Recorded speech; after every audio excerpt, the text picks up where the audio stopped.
Good morning and welcome to Kantipur TV HD. You're watching Kantipur Yoga, and आज को episode में चाहिँ we will be practicing a very common and a very genuinely troubling diagnosis such as thyroid.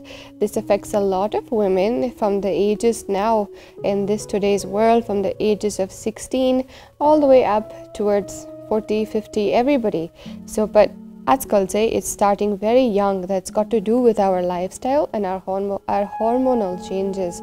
So in women, this starts super early nowadays, which is kind of sad to see.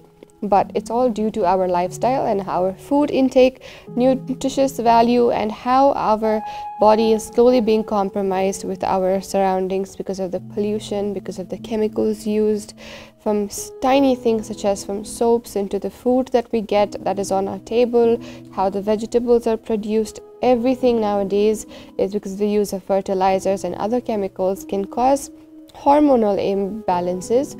Also, our sleep schedules are very out of balance now. People sleep at 2 in the morning and then rush back into work again. This kind of creates a very imbalanced lifestyle altogether. Yoga can help you control how this affects your body. Yoga cannot promise to cure thyroid. If there is somebody who promises you that thyroid can be cured via yoga, that is not possible, because yoga is a preventive measure and not a cure. Now coming in to our asana practice.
these asanas that we have done, they help us balance our TSH level, which is thyroid stimulating hormones. So this TSH helps us kind of stimulate our glands, our thyroid glands, increase blood flow and keep them healthy.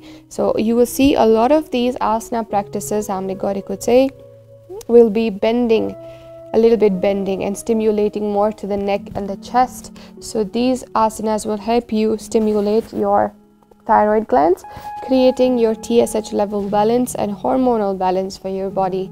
We start with our candle stand. Now, if you cannot do a candle stand, this is the first asana. If you cannot do a candle stand, that is perfectly fine. You may bring a chair instead and then hold your chair and lift your body onto the chair and then slowly try to come up from the chair, or you can use a wall to do your candle stand or shoulder stand. Moving into your second asana, which is the halasana, which is very easy to go to. So if you can just gently bring your legs up into the candle stand, slowly drop your feet down towards the behind of your floor. So above your head and down to the floor. This is called the halasana. Now, this looks like a hull that you use in the farmers use in the agricultural fields. So that's why this is called halasana. Now, halasana also can be a little stimulating for your thyroid glands, but you're going to avoid halasana, candle stand, and all these asanas that require extreme neck bending or pressure on your neck and shoulders. If you have spondylitis, cervical problem, and if you have a slip disc issue, you're going to avoid doing these asana practices because this could create a lot of strain on a very tiny delicate joint such as your neck. So you're going to avoid doing these asanas if you have spondylitis, cervical problem, a herniated disc, etc. Now moving into the other asana. If you cannot do the complete halasana, there is another version. You can keep one leg up straight and you can take the other leg down to the floor. This also requires a lot of flexibility, and eventually your hamstrings will feel quite flexible. Then you may come up slowly using your core strength, come up into boat pose. Boat pose, I have shown two variations. One is an extreme holding boat pose. Now then you can do a nice gentle boat pose also. So Navasana is another asana that is really great for thyroid, to stimulate your thyroid glands. Now I also understand that not all of us can do these asanas, so you may use the wall, you may use a chair to kind of get yourself up into the asana. Maybe next episode we can also show you about how to use the chair and to do these asanas. Then we have another asana which is a little different. Yo asana चाहिँ हामीले पहिला पनि episodeमा गरेको छैन. It is called inverted leg pose. So this asana requires you to come in from your halasana.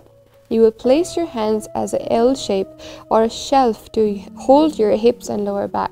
Now you will, with the help of the palms and your wrist, you will keep it on your lower back and hips, and now slowly drop your body weight and the bum down onto your wrist. You will hold your body weight up and your legs will be up straight.